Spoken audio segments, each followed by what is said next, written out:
Merci Patrick, merci pour cette invitation. Alors, donc j'ai le plaisir et l'honneur de m'occuper de l'IREF avec Jean-Philippe Delsol, qui vous a peut-être dit un mot vendredi soir lorsqu'il a fait sa conférence.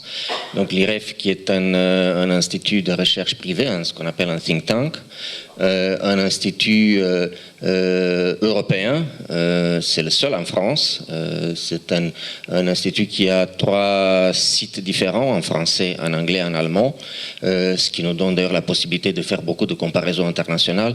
Et d'ailleurs, mes tableaux et les chiffres que je vais vous montrer seront pour la plupart des comparaisons avec d'autres pays, entre la France et d'autres pays.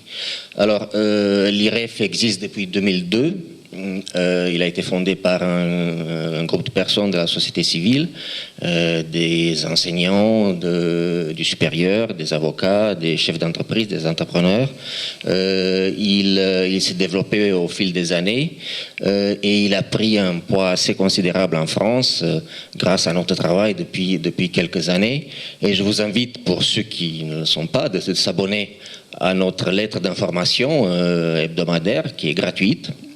Vous pouvez vous abonner en ligne, donc juste en mettant votre adresse mail. En même temps, vous pouvez aussi faire un don, toujours en ligne, ou envoyer un chèque à l'ordre de l'IREF pour qu'on puisse continuer notre travail. Donc j'insiste sur le fait que nous n'acceptons pas l'argent public, donc nous vivons que des dons privés. Donc voilà pour une courte présentation. Vous avez d'ailleurs sur la table qui est à l'extérieur une partie de nos travaux, qui sont des études imprimées, donc, mais que vous pouvez trouver aussi en ligne, ou des livres que nous publions régulièrement et qu'on peut commander sur Amazon ou les acheter dans les librairies. Alors, le hasard fait que je suis déjà venu ici il y a 10 ans, il y a exactement 10 ans, pour présenter mon premier livre, Cet État qui tue la France. J'ai de très beaux souvenirs, mais je me suis rendu compte que j'aurais pu venir tous les ans avec un nouveau tome, Cet État qui tue la France, enrichi avec tout ce qui se passe en France depuis cette époque-là. Donc je suis ravi de revenir et merci de m'inviter à nouveau. J'ai aussi eu beaucoup de mal à préparer ce sujet parce que c'est un sujet très vaste et je me suis rendu compte que c'est extrêmement difficile à traiter en quelques minutes ici devant vous. Et aussi le fait que c'est un sujet auquel je devrais être accompagné d'un chef d'entreprise, d'un entrepreneur qui devrait être là à côté de moi et raconter tous ses soucis au quotidien. Et je sais que dans la salle, il y en a plusieurs, certains que je connais, comme Paul Beaumartin, qui fait beaucoup pour nos idées libérales, qui sont des entrepreneurs, des chefs d'entreprise, et qui se heurtent à des problèmes et qui, malheureusement, pour la plupart, quittent la France. Et à l'IREF, on a donné beaucoup de chiffres de personnes qui choisissent l'exil, et non pas seulement l'exil fiscal, l'exil parce qu'ils veulent entreprendre ailleurs. Ce sont des jeunes entrepreneurs, 40-50 ans, qui choisissent, grâce à la mondialisation, investir dans d'autres pays et créer des entreprises dans d'autres pays. Donc c'est un cas malheureux aujourd'hui pour la France. Donc tous ces soucis sont tellement nombreux qu'il est absolument impossible pour moi d'en parler, comme tu m'as demandé, Patrick. Donc je vais essayer de le faire très rapidement. Alors, tu m'as demandé aussi de parler des propositions des rêves, donc je vais en parler au fur et à mesure de mon exposé. De même, le hasard fait que j'ai reçu ces jours-ci le livre blanc, on parle beaucoup de livre blanc, du groupe Génération Entreprise du Parlement. Il s'agit de 160 membres du Parlement qui sont membres du groupe Génération Entreprise et qui sont plutôt libéraux. Donc il y a quand même des politiques qui sont libéraux et qui publient une vingtaine de propositions de réforme. Et nous sommes honorés à l'IREF de constater que beaucoup de nos propositions, comme la flat tax et autres, sont reprises dans ce livre blanc, donc par 160 parlementaires. Je pense qu'il y en a d'ailleurs certains qui sont députés ici dans votre région.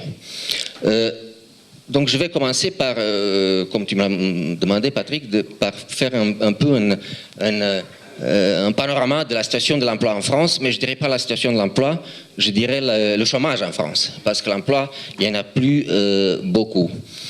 Alors, c'est pas facile de parler en premier ou en dernier lorsqu'il y a plusieurs conférences, 2 jours de conférences. Alors, je suis le dernier et je me rends compte que beaucoup a été dit. Malheureusement, on n'a pas cessé de dire ce qui va mal en France. J'ai par contre un petit avantage, c'est que je vais vous montrer beaucoup de chiffres et je vais compléter ce que vient de dire Damien, avec lequel je suis d'ailleurs tout à fait d'accord, sur l'école, mais je serai beaucoup moins philosophique que lui et je vais vous donner pas mal de chiffres que vous pouvez utiliser dans vos échanges avec des socialistes, si on peut faire des échanges avec les socialistes, mais ce sont quand même des chiffres qui sont imparables et qui viennent justement des comparaisons internationales que nous faisons à l'IREF régulièrement. Alors, taux de chômage en France, officiellement 10,3 aujourd'hui. Mais en fait, nous avons calculé que le vrai taux de chômage en France est de 25,58. Pourquoi? Parce que si vous enlevez le nombre de fonctionnaires, et nous sommes à peu près 7 millions de fonctionnaires agents publics, vous comparez ça à la population active et vous arrivez à un taux de 25,58. Nous avons eu la chance de collaborer avec le Figaro Magazine pendant environ 2 ans, qui avait une rubrique le chiffre de la semaine. Et pratiquement toutes les 3 semaines, on avait notre chiffre. Et il fallait bien sûr un chiffre original. Donc plusieurs de ces chiffres que je vais vous donner ici seront des chiffres que nous avons calculés avec Jean-Philippe et moi-même, et puis l'équipe de l'IREF, qui est une petite équipe, une petite dizaine de personnes. Et on a essayé de montrer où l'État, ce qui non seulement suffoque la société française, nous donne des mauvaises informations. Je rappelle, entre parenthèses, que nous sommes parmi les seuls pays à avoir un seul institut de statistique qui a le monopole de la statistique en France, c'est l'INSEE, qui est étatique. Donc ce sont des fonctionnaires qui travaillent là-bas. Et donc voilà, le taux de chômage. Le taux de chômage, comme vous le savez, est 2 fois plus élevé que d'autres pays comme l'Allemagne, la Suisse beaucoup plus, 3 fois plus élevé, le Royaume-Uni ou les États-Unis. Partout, le taux de chômage a baissé ces dernières années après la crise de 2008-2009. J'aimerais dire aussi, c'est que même pendant le plus fort de la crise, on accuse beaucoup les États-Unis d'avoir provoqué la crise, etc. Même au plus fort de la crise, le taux de chômage américain n'a pas atteint le taux de chômage français, c'est-à-dire 12 et quelques %. Donc même là-bas, il était resté en dessous. Nous battons des records de taux de chômage depuis des années et des années. La seule fois où nous sommes descendus en dessous de 8%, ça a été sous Sarkozy, je ne me rappelle plus exactement quelle année, c'était 7,8%. Mais depuis les débuts des années 80, nous battons des records de taux de chômage et ça ne baisse pas. Et ça se voit dans le taux d'emploi, qui est de 63,6% par rapport à d'autres pays. Le taux d'emploi est beaucoup plus élevé. Ce sont des gens qui travaillent beaucoup plus qu'en France. Alors, nous battons des records pour ce qui est le taux de chômage des jeunes.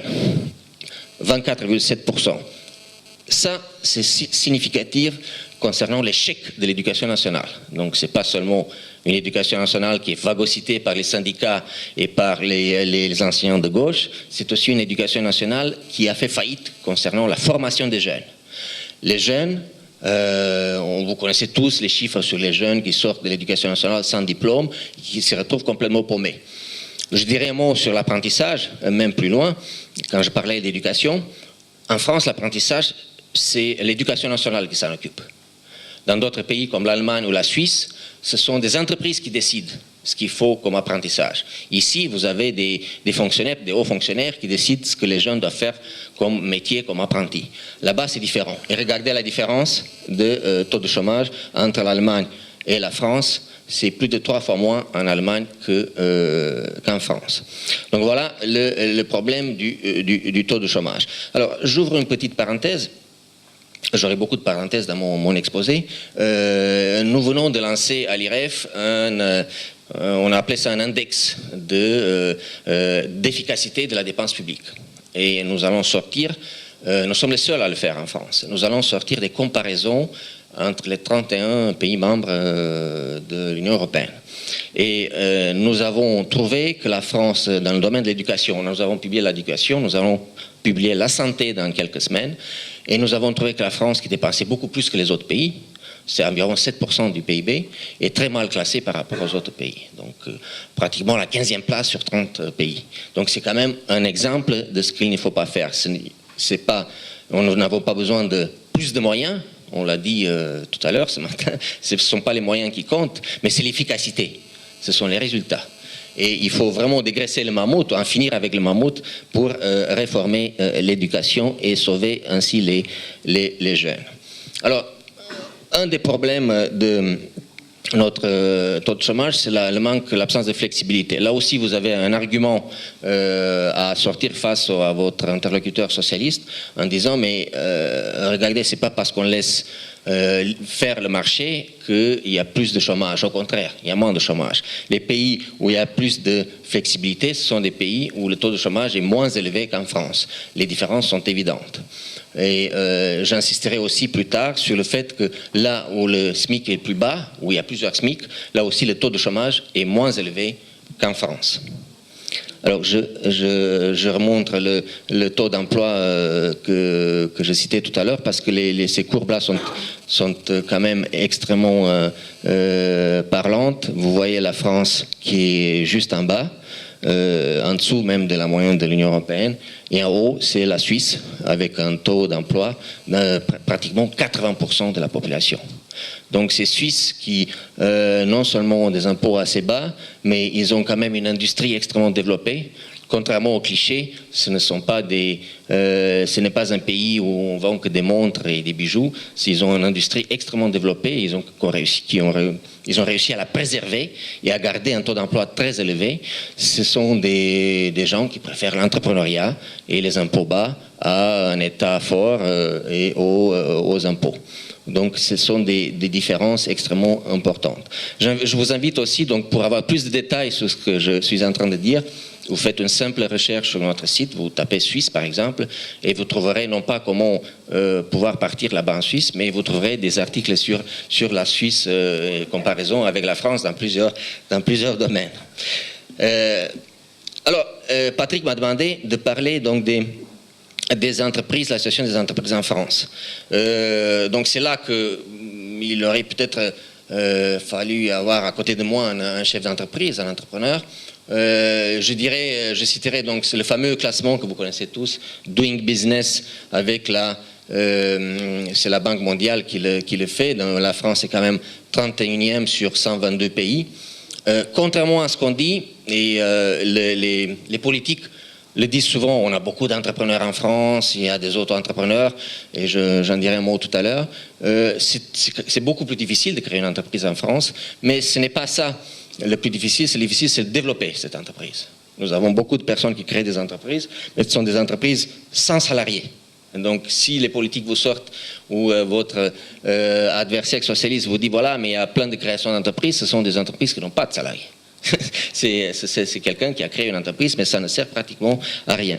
Alors, vous avez des choses qui étouffent les entreprises. Donc ça j'en aurais eu pour des heures pour parler de ça. Qu'est-ce qui étouffe les entreprises? Les réglementations, la bureaucratie, les impôts, bien sûr. Vous avez plein de livres. Vous trouverez dans nos livres, Jean-Philippe et moi-même, on a publié des livres sur le problème des entreprises, sur le fait que les créateurs d'entreprises partent à l'étranger, sur les riches, qui en fait sont des créateurs d'entreprises. Un livre récent, à quoi servent les riches, que vous pouvez encore vous procurer. Vous avez d'autres livres qui sont... j'ai un ami qui a publié un livre, Salaud de patron, il raconte ses déboires au quotidien. Ce qui se passe au quotidien. Mais là, ce sont quelques chiffres sur le fait que les chefs d'entreprise sont vraiment étouffés par les charges, par les prélèvements obligatoires. Regardez la différence entre la France et le Singapour, par exemple, même à la France et le Royaume-Uni. Le taux de marge des entreprises qui est 10 points d'écart par rapport à la zone euro en France, c'est énorme. Et aussi le fait que le capital est taxé 5 fois plus que le revenu. C'est un chiffre que nous avons sorti toujours dans le Figaro Magazine. Ça aussi, c'est un cliché que les socialistes nous disent souvent, il faut taxer plus le capital et pas le travail. Non, le capital est extrêmement taxé en France, 5 fois plus, et c'est un mensonge sorti par nos socialistes. Alors, comme je viens de dire, les très petites entreprises n'ont aucun salarié pratiquement, plus de la moitié. On parle souvent des auto-entrepreneurs. C'est vrai que c'est une bonne réforme. C'est une des rares bonnes réformes qui a été faite sous Sarkozy. Mais plus de 90% de ces auto-entrepreneurs gagnent très peu ou gagnent pas du tout. Et ils sortent bien sûr des chiffres du chômage. Alors, le problème, comme je le disais, c'est pas forcément la création d'entreprises, parce que vous avez des entreprises avec une seule personne qui est là, mais ces entreprises n'embauchent pas. N'embauche pas pour plusieurs raisons. Parce que d'abord, il faut payer des taxes, des impôts, il y a beaucoup de réglementations, il n'y a pas d'argent pour se développer, beaucoup moins qu'ailleurs. Et regardez, sur 3 millions d'entreprises, seulement 100 000 dépassent les 10 salariés. C'est un chiffre extrêmement parlant. Et seulement 52% des entreprises sont encore en activité 5 ans après. Les ETI, les entreprises de taille intermédiaire, sont 2 fois moins nombreuses en France qu'au Royaume-Uni et qu'en Allemagne. En Allemagne, il y a beaucoup plus d'entreprises, des PME, ce qu'on appelle aussi des gazelles, qui se développent, et je vous donnerai notre chiffre, qu'en France. Donc c'est ce qui explique aussi le taux de chômage beaucoup plus bas de l'autre côté du Rhin et de l'autre côté de la Manche qu'en France. Un autre problème concernant les entreprises françaises, c'est que nous avons des entreprises anciennes, même si elles font la gloire de la France. L'Oréal, Total et autres, mais ce sont des entreprises qui sont là depuis longtemps. Et on ne crée pas de nouvelles entreprises. On n'a pas notre Google, notre Amazon, notre Uber. Et les petites qui ont été créées ne se développent pas suffisamment. Si vous regardez, d'ailleurs, dans le classement Forbes et autres, et nous avons publié beaucoup d'articles sur ce sujet-là, vous avez toujours les mêmes personnes, les mêmes Madame Bettencourt et autres, qui font partie des plus riches, alors que les entrepreneurs des autres pays, comme là, les États-Unis, l'Allemagne, la Grande-Bretagne, rentrent dans ce classement des plus riches. Donc, ce qui montre que ce sont des nouvelles entreprises qui se développent et qui enrichissent leurs créateurs et qui créent des milliers et des milliers d'emplois. En France, nous n'avons pas de nouvelles entreprises qui se développent. Ce sont les mêmes depuis des années.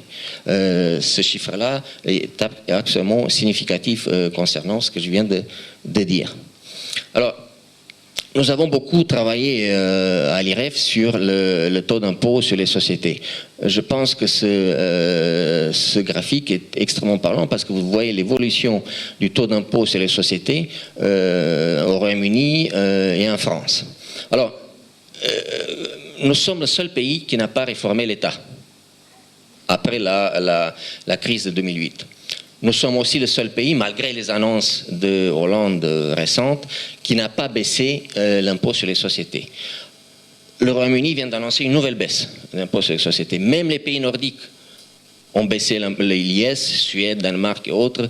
Ils ont compris qu'il faut vraiment le baisser. Et ça, il faut rendre grâce à l'Irlande, avec son taux d'imposition de 12,5%, qui a montré qu'en fait, une des raisons pour lesquelles les entreprises investissent en Irlande, c'est aussi, et pas seulement, l'impôt sur les sociétés.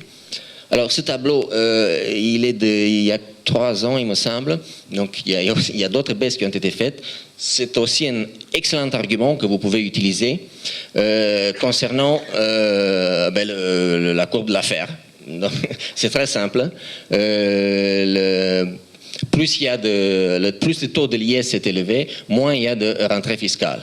Donc, et moins le taux est élevé, plus il y a de rentrée fiscale. Donc ça, il faut aller à Bercy et essayer de convaincre les fonctionnaires de Bercy qu'il faut baisser les impôts pour qu'il y ait plus de rentrée fiscale. Regardez la France et l'Irlande, regardez la différence, c'est 34 voire 35, 36 si on rajoute tout. Donc c'est pratiquement 3 fois plus élevé qu'en Irlande, et regardez, l'État irlandais gagne plus que l'État français. Parce qu'il y a plus de rentrées, il y a plus d'activités. Donc c'est pareil pour l'impôt sur les revenus. C'est pour ça qu'à l'IREF, nous proposons la flat tax de taux 2 et 15%. Donc il faut baisser les impôts pour avoir plus d'argent dans les caisses de l'État. Mais ça, les fonctionnaires de Bercy ont du mal à le comprendre, et les politiques aussi. Alors, je disais tout à l'heure un mot sur les gazelles, donc ces entreprises, ces petites et moyennes entreprises qui se développent très vite. Regardez la différence entre le Royaume-Uni et la France, 4 fois plus d'emplois au Royaume-Uni. 4 fois plus, presque 4 fois plus de gazelles.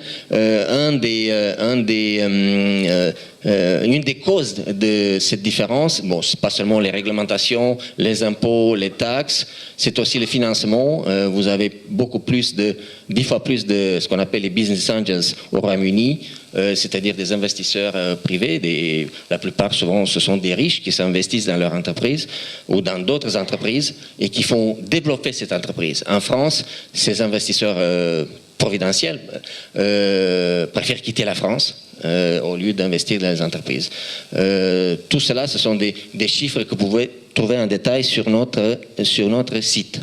Alors là, c'est un tableau comparatif extrêmement intéressant. Vous savez que David Cameron, entre 2010 et 2015, a baissé le nombre de fonctionnaires au Royaume-Uni de 630 000, en gros.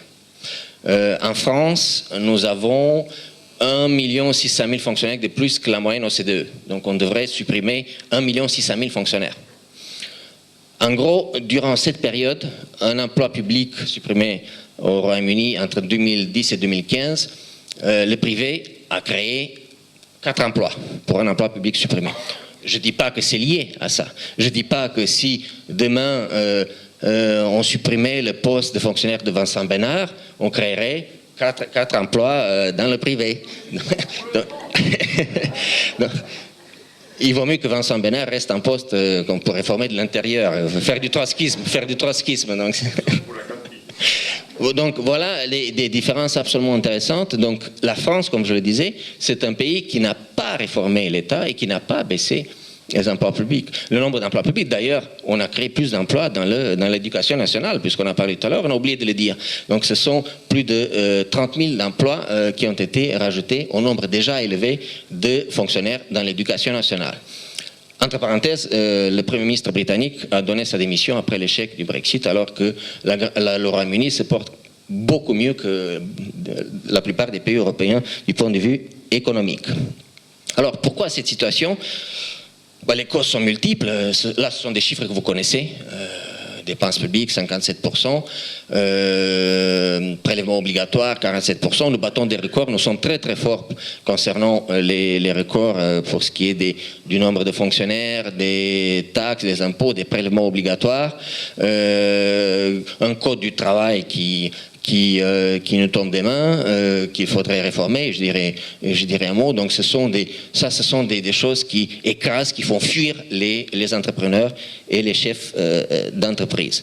Alors, et là j'arrive à ce que m'avait demandé aussi Patrick, de parler de l'école aussi. On a déjà parlé depuis ce matin, et donc je partage tout à fait ce que vient de dire Damien. Je voudrais juste compléter certaines choses. J'aimerais d'abord faire une petite parenthèse. Il y a quelques semaines, j'ai accompagné ma fille de 8 ans à l'école, donc qui est entrée en CE2, dans une école catholique privée, et je suis resté à écouter le discours de la directrice, et dans son discours, il n'y avait rien sur le travail, la réussite, le fait d'apprendre à lire, à écrire, c'est ce qu'on fait à 8 ans. Alors elle a parlé de vivre ensemble, de faire attention à l'autre, de comprendre l'autre, et de devenir, que les enfants deviennent des éco-citoyens. Alors moi, j'ai pas du tout envie que ma fille devienne éco-citoyenne. Elle fera ce qu'elle voudra plus tard. Mais je pense que, effectivement, on l'a dit, si l'école est dans une situation catastrophique, si même une école privée catholique, et on entend ce genre de discours, la situation est vraiment très très grave dans l'éducation nationale. Alors, à l'IREF, on considère qu'il faut, pour réformer la France, il faut réformer l'école.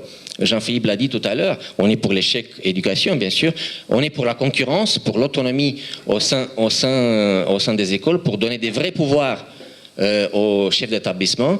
Et là, je vous renvoie aux réformes qui ont été faites au Royaume-Uni avec les Academy Schools, Ce sont des réformes récentes qui ont été commencées par Blair, mais ont été accentuées par Cameron, qui donnent beaucoup de liberté aux écoles et aux chefs d'établissement pour embaucher les enseignants, les licencier, trouver de l'argent pour l'école. Le directeur de l'école va dans les entreprises et demande de l'argent aux entreprises. Pour que son école puisse acheter des ordinateurs, embaucher des enseignants qui sont très bons. Donc voilà, ça crée de la concurrence et c'est une véritable autonomie. Alors, à l'IREF, on est aussi pour changer les manuels d'économie. Nous avons fait, il y a 3 ans, une étude sur une dizaine de manuels d'économie de première et de terminale. Et nous avons essayé de voir quelle était la place de l'entreprise dans ces manuels. Alors, il y a des manuels où on parle de l'entreprise de manière assez neutre, mais la plupart des manuels critiquent l'entreprise et les chefs d'entreprise. On cite la revue Alternative économique et pas les think tanks dont nous faisons partie. Alors, hier soir, j'étais à côté de moi, il y avait une enseignante d'économie qui est membre de votre club, qui est de première et de terminale, et effectivement, elle m'a confirmé ce que je viens de dire, et elle m'a même dit que dans le dernier lexique qu'elle a reçu à distribuer aux élèves de terminale, il n'y avait même pas le mot entreprise dans le lexique. Alors, ce qu'on a remarqué aussi dans ces manuels, c'est qu'il n'y avait pas de portrait de chef d'entreprise dans les manuels, de donner envie aux jeunes de créer leur entreprise. Il n'y a pas de portrait de Zuckerberg, de Bill Gates et d'autres entrepreneurs français aussi qui ont réussi. Alors, elle a été très sensible à cette proposition. Elle va en parler devant ses élèves. J'ai parlé d'Elon Musk, vous savez, la voiture Tesla, tout ça, la voiture autonome aussi. Donc, ce sont des choses au-delà de la théorie, au-delà du fait d'enseigner la vraie économie et la économie du marché, il faut vraiment donner envie aux élèves de devenir entrepreneurs et de se lancer dans cette aventure. Et le fait de faire ça, c'est grâce au portrait de gens qui ont réussi.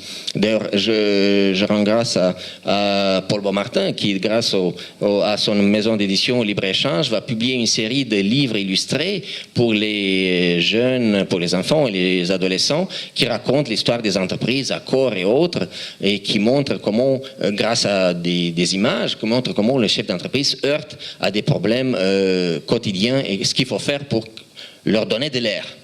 Voilà, donc ça fait partie de nos propositions. Alors l'apprentissage, là aussi on a travaillé à l'IREF, nous avons étudié l'apprentissage en Allemagne et en Suisse, et nous avons comparé avec le système en France, donc en Allemagne et en Suisse, où ce sont plutôt les entreprises qui décident ce qu'il faut faire avec l'apprentissage, d'où le taux de chômage beaucoup moins élevé là-bas. Et là aussi, il faudra tout réformer et enlever le système d'apprentissage des mains de l'éducation nationale. Alors, d'autres propositions plus concrètes, nous sommes aussi pour la flexibilité, bien sûr, on en parle, mais on ne sait pas qu'en Allemagne, par exemple, les entreprises de moins de 10 salariés ont une liberté totale de licencier.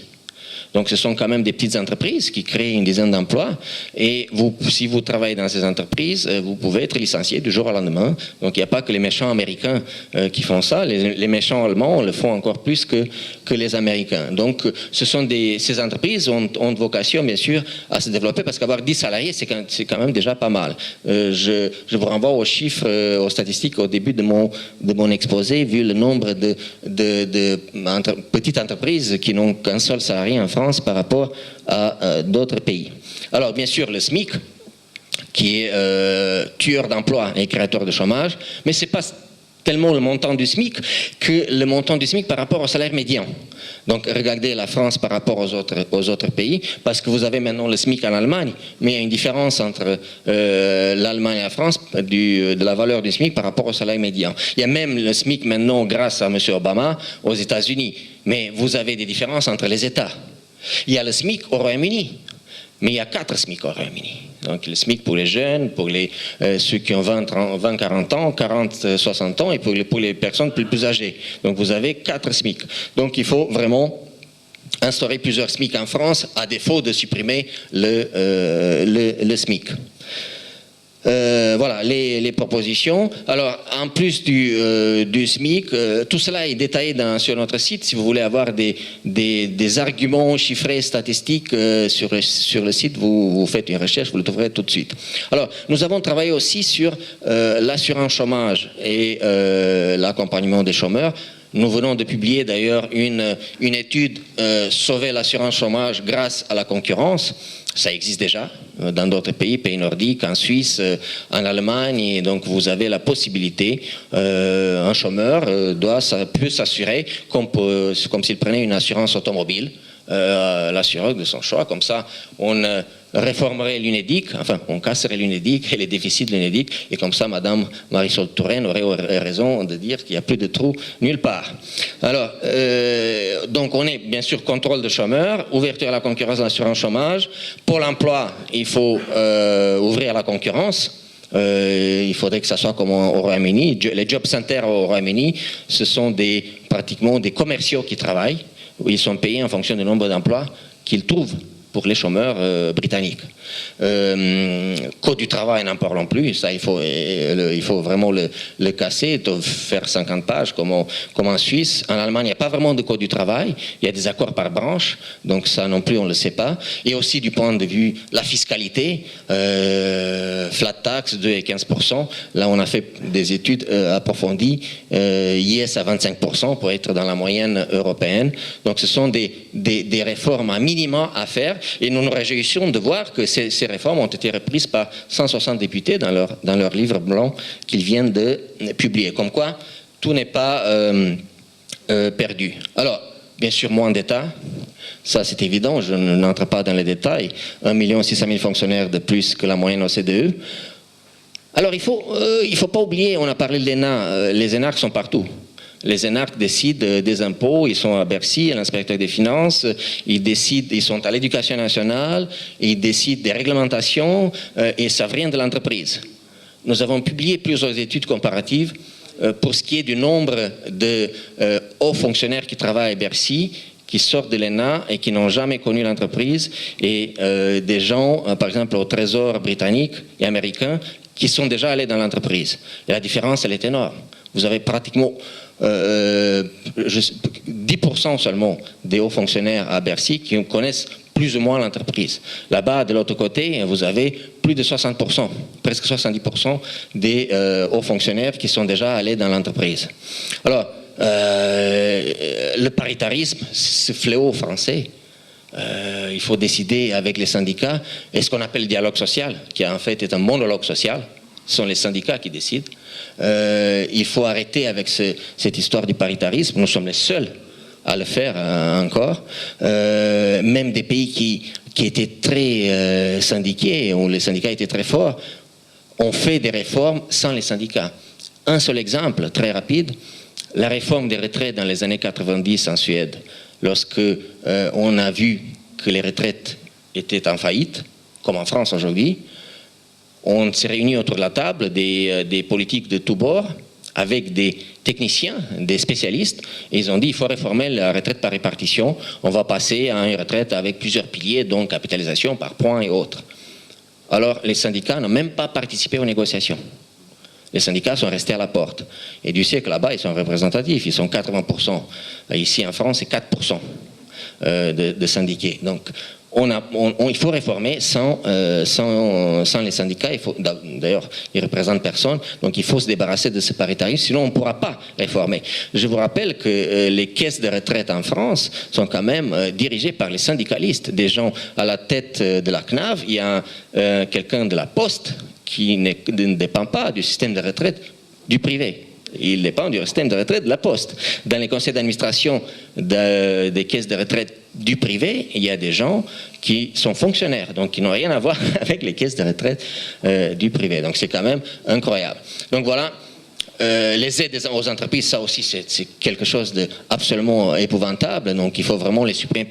Il y a des centaines d'aides aux entreprises, même les entrepreneurs n'en veulent plus parce qu'il y en a trop et on ne sait pas comment les utiliser, ils perdent plus de temps qu'autre chose. Il faut donner de l'air, il faut créer des fonds de pension. Si on fait la retraite, la capitalisation, les fonds de pension c'est pas seulement des retraites, les fonds de pension c'est de l'emploi. Les fonds de pension investissent pour créer des emplois. C'est le cas aux Pays-Bas, c'est le cas au Royaume-Uni, aux États-Unis et dans plein d'autres pays. On a une mauvaise image des fonds de pension, donc il faut expliquer ce que ça apporte.